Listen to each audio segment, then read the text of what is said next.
ஏதோ அழுத்தம் இருக்குமோன்னு நினைக்கிறீங்களோ? அழுத்தமா? நமக்கா?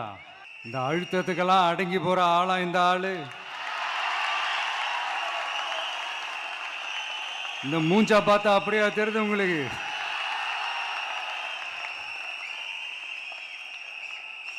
அதனால் அப்படியெல்லாம் நடக்காது. அதுவும் முக்கியமாக நம்மக்கிட்ட அதெல்லாம் நடக்கவே நடக்காது. ஆனால் அழுத்தம் இருக்குதான்னு கேட்டிங்கன்னா இருக்குது. அது நான் இல்லைன்னு சொல்ல வரல. நமக்கு இல்லை, மக்களுக்கு.